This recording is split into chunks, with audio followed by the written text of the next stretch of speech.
what if the most destructive thing you can do to a relationship isn't lying to your partner, but like writing a beautiful, poetic legend about who they are? I mean, it sounds completely counterintuitive, doesn't it? Yeah. Because we're just culturally conditioned to want that, the sweeping romance, the grand gestures. Just cinematic declarations, right? Exactly. Hmm. But when you start relating to a character that you've basically invented in your own mind, rather than the actual, messy human being standing right in front of you. Then the collapse of that illusion is basically inevitable. Oh, 100%. Well, welcome to today's deep dive. Today we are exploring that very fine, incredibly blurry line between vibrant inspiration and, well, exhausting exaggeration in how we communicate and connect with each other. It's such a relatable struggle. It really is. And we're pulling from a fascinating stack of sources today, from Tarot by High C. Specifically, this is for April 26, 2026. Right. And we are looking at two connected pieces of text. First, an astrological forecast for the day, and then a companion piece of original fiction. It's a parable called The Bell for Overstatement. And what I love about these two texts is that they tackle the exact same human vulnerability, right? Our constant temptation to turn our daily lives into theater. Yeah, totally. But they approach it from two completely different angles, which gives us a really robust framework for, dissecting this behavior. Okay, so let's unpack this. Our mission for this deep dive is to figure out exactly why we are so tempted to turn our lives into a stage play and how we can keep the magic in our relationships without completely losing our grip on reality. Right, a tall order. Very. So to set the stage, the source material gives us the astrological weather for this discussion. We're dealing with Venus sextile Neptune and Mercury square Jupiter. Yeah. But before we talk about how that actually feels, can you just explain the actual mechanisms happening there? Let's break down the gears of it a bit. So Venus represents our values, our aesthetics, and, how we connect in relationships. Oh, okay, got it. And Neptune is the planet of dreams, illusions, the ideal. Oh, wow. Right. And a sextile in astrology is a harmonious, easy-flowing angle between planets. So when Venus and Neptune cooperate like this, it becomes incredibly easy to idealize our relationships. That makes sense. The energy just makes us crave poetry, romance, and an almost transcendent kind of sweetness. I mean, that actually sounds like an ideal state to be in. Who wouldn't want that? Well, yeah, it is deeply inspiring. But that's until you factor in the second transit happening at the exact same time. Right, the Mercury square Jupiter part. Exactly. So Mercury governs our communication, intellect, logic. And Jupiter is the planet of expansion, growth, and crucially, excess. Excess, okay. And a square is an angle of friction and tension. So Mercury square Jupiter basically means your communication is clashing with this massive urge to inflate things. Your ideas just feel way too big for normal words. Okay, so if you combine those two influences, we have this easy, flowing, romantic illusion from Venus and Neptune colliding with this, irresistible urge to exaggerate our communication from Mercury and Jupiter. You nailed it. And the text describes this resulting weather as charming, messy, opinionated. It actually warns that under these conditions, opinions get louder, feelings get bigger, and I love this line, conviction starts wearing theater makeup. Isn't that great? Conviction wearing theater makeup. It just perfectly captures that psychological shift. It really does. And the core thesis the source presents for navigating this specific weather is incredibly direct. It says, intensity does not equal accuracy. Intensity does not equal accuracy. Wow. Yeah, it's a warning that we naturally mistake the sheer volume of our emotion for the profoundness of our insight. It makes me think about how we process digital photography these days. Oh, how so? You take a photo of a completely maybe slightly gray street, right? Then you apply this massive, high contrast, moody filter over it. Oh, I see where you're going with this. Yeah, suddenly the image looks incredibly cinematic and profound. But to achieve that drama, you've altered the raw data. You've crushed the shadows, blown out the highlights, and you've basically lost all the truthful details of the actual image. Right, the pothole is smoothed over. Exactly. The reality is obscured by the aesthetic. But, let me ask you this. Surely a little cinematic flair isn't entirely harmful. Who wants to look at a boring gray street if you have the option to make it vibrant? Well, what's fascinating here is why we conflate the two and exactly when it becomes dangerous. The text explicitly asks us to perform a critical check on ourselves during this energetic weather. Okay, what kind of check? It asks, when you speak your truth today, Yeah. are you speaking actual insight Or are you just holding your feelings with a microphone? Oh, holding your feelings with a microphone, because when you put a microphone in front of an unprocessed, raw feeling, you just get feedback. Exactly. It's loud, it commands attention, but it isn't wisdom. Precisely. The danger isn't the feeling itself, right? It's the broadcasting of it as absolute truth. And to understand exactly what happens when an entire community grabs that microphone all at once, we can look at how this abstract astrological weather manifests in a society. Which brings us to the fiction piece. Yes. The source material provides a StoryScope, which is this fictional parable set in the city of Miraval. And Miraval is just the perfect crucible for this. The text describes it as a city where balconies lean close enough for neighbors to argue across the moonlight. Such great imagery. Right. It's a place where stories are treated like weather, and where argument is literally considered a species of music. So it is a city completely primed for the tension between inspiration and reality. And right in the center of this society, we meet two archetypes. Okay, break them down for us. First, we have Ilyen, a poet who perfectly embodies that Mercury-Jupiter exaggeration. And then we have Senna, a map maker who insists on Mercury's grounded, factual precision. So the story kicks off on this night when the lanterns are swinging in the wind, and Ilyen climbs right onto a café table. As one does in Miraval. Exactly. And he announces to the whole square, the world is dying of plain speech. Somebody must restore exaggeration. And Senna, who trusts ink more than declarations, looks up from her charts and counters him immediately. What does she say? She says, exaggeration is merely truth wearing borrowed jewelry. Ouch! I know, right? It just entirely exposes the artificiality of what he's calling for. But Ilyen, true to his dramatic archetype, is so struck by this rebuttal that he stares at her as if struck by prophecy and immediately says, marry me. Which is 0 to 100 in 1 second. Literally. And Senna, who is entirely unbothered by the theatricality, tells him she'll consider it when he manages to say one ordinary thing. Right. And in a city that loves spectacle way more than caution, this intimate challenge instantly becomes a public spectator sport. Of course it does. For 7 nights, they engage in this massive, dazzling debate. And the source gives us wonderful textures here. Well, they debate whether longing can bend time and whether laughter is holier than prayer. Ilyen says love is a rebellion against gravity, and Senna shoots back that love is accurate measurement. Okay, but if I can push back on Senna's strictness for a moment here, doesn't Ilyen have a point? How do you mean? Like, if we only spoke in facts and accurate measurements like a map maker, wouldn't life be unbearably dull? Aren't we allowed to wear the borrowed jewelry just to make life a bit more bearable? Well, if we connect this back to the bigger picture, the danger the text is highlighting isn't poetry itself. The danger is how, as the source puts it, idealization is a persuasive magician. A persuasive magician. Yeah. The problem in Miraval wasn't that Ilyen used a metaphor. The problem was that the spectacle became more important than the substance. Ah, I see. Flirtation wore the costume of philosophy, and philosophy kept slipping into seduction. It got to the point where their talk felt so dazzling that even the listeners forgot what had begun the argument in the first place. And the crowd gets completely infected by this, right? The drama spreads through the entire city like a contagion. Oh, absolutely. Look at the psychological breakdown of the townspeople in the story. It's wild. A fishmonger starts insisting memory is made of moonlight. Right. A cobbler denounces metaphors as aristocratic fraud. And then a grandmother challenges 3 philosophers to a duel over the meaning of sincerity. I mean, it is absurd, but it perfectly illustrates your point. Strangers are passionately defending positions they only learned, like, an hour before. Exactly. It shows how rapidly a society's shared reality breaks down when everyone starts prioritizing dramatic performance over grounded truth.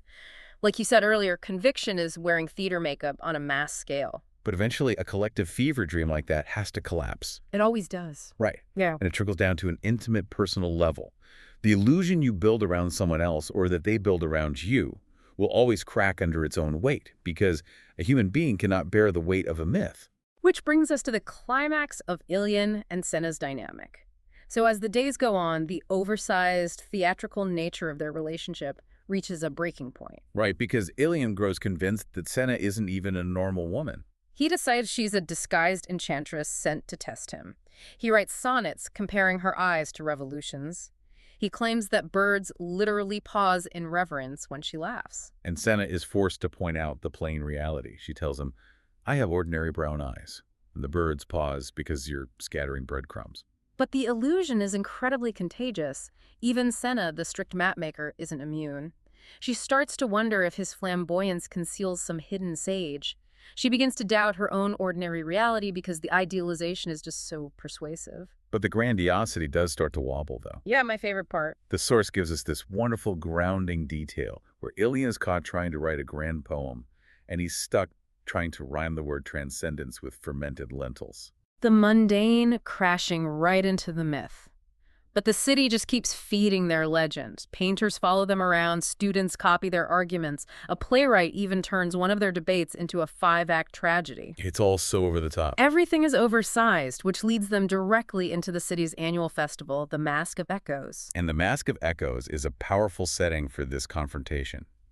It's a festival where citizens wear masks reflecting the selves they pretend not to possess. Okay, so what do they wear? Cinna arrives, masked as a queen of storms, and Ilyen wears a fool's crown woven from silver paper. Here's where it gets really interesting to me, because I can't help but draw a direct line from this festival to how we operate today, particularly in modern dating or on social media. Oh, absolutely. We meet someone through a screen and we fall in love with the curated avatar. We write a complete detailed script in our heads for who they are based on an aesthetic, a few photos, maybe some witty text. Yep, the modern myth-making. Right. And then we sit across from them at a coffee shop and feel genuinely angry that the actual breathing human being doesn't follow the grand script we wrote for them. That is the exact mechanism. We project our intense feelings onto the avatar, holding that microphone up to our own desires, and we completely ignore the reality of who they actually are. Wow. Yeah. And that is exactly what happens at the Mask. They start arguing in the center of the square before half the city. Yeah. But the wine has loosened their certainties, and they are arguing with the alarming heat of people who have started believing their own dramatic versions. So Ilyen accuses Senna of worshiping reason because she fears wonder. And Senna accuses Ilyen of mistaking performance for revelation. And when he proclaims she fears intensity, she drops the core line from the astrological forecast. She says, intensity does not equal accuracy. And at that exact moment, the text notes that the musicians falter. The square hushed. Like all the air leaves the room. Exactly. Because something true had entered the space. It was no longer costumed. It was no longer a theater. And Ilyen reaches for some grand immortal rebuttal, and he has absolutely nothing. His rhetoric just deserts him. Right. So Senna takes off her storm mask. Her face looks suddenly tired, and she delivers this devastatingly quiet line. She says, "We keep turning each other into legends, but I've never asked whether you know how to be real." It's heartbreaking, really, Yeah. because maintaining an exaggerated persona is physically and emotionally exhausting. Yeah, I can imagine. You cannot build a foundation on a legend.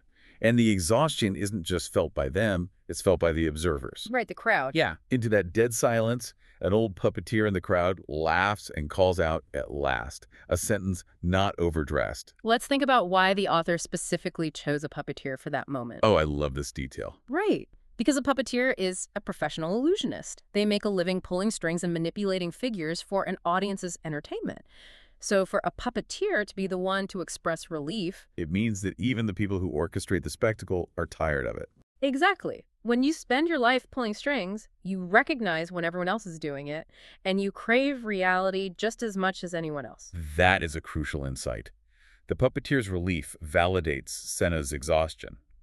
It proves that true intimacy requires the mask to come off. So the masks are off, the theatrical makeup is washed away, and the square erupts in relieved applause.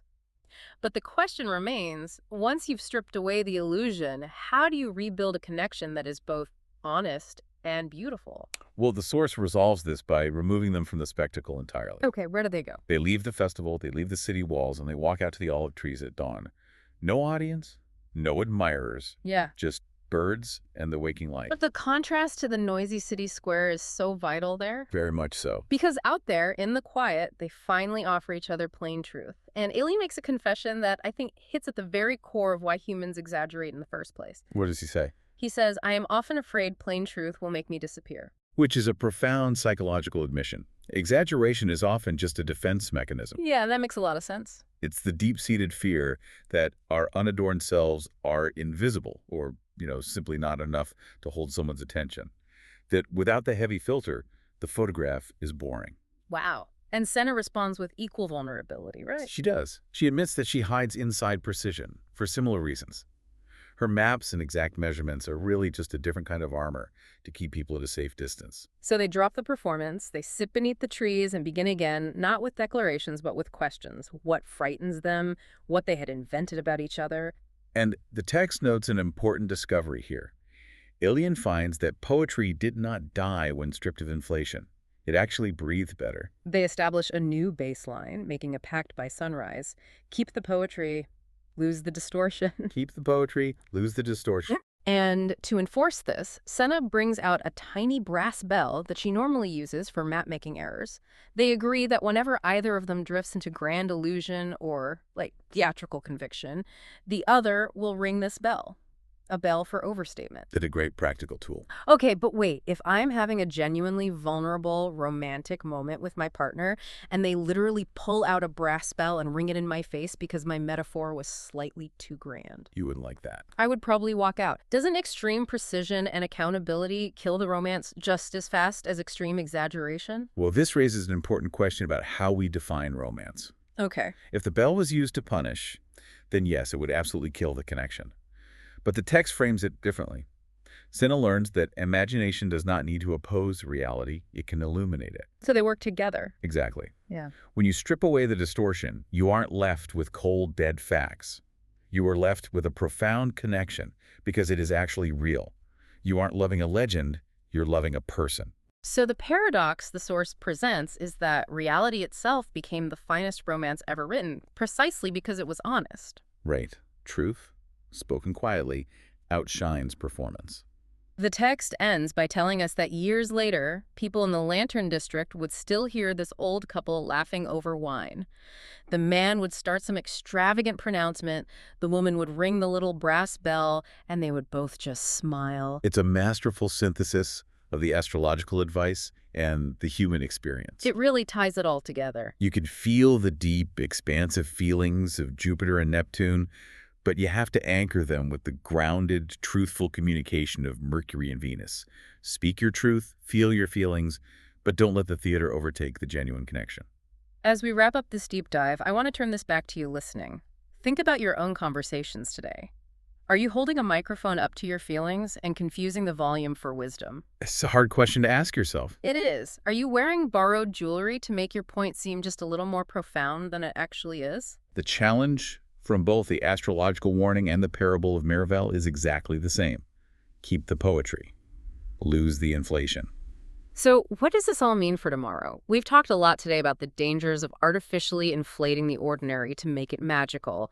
But consider the reverse. Oh, I like this. What if the most radical, awe-inspiring thing you could do tomorrow isn't adding poetic flair or a heavy cinematic filter to your life? What if it is simply observing reality so closely and so quietly that its inherent poetry reveals itself without any help from you at all? Thanks for taking this deep dive with us.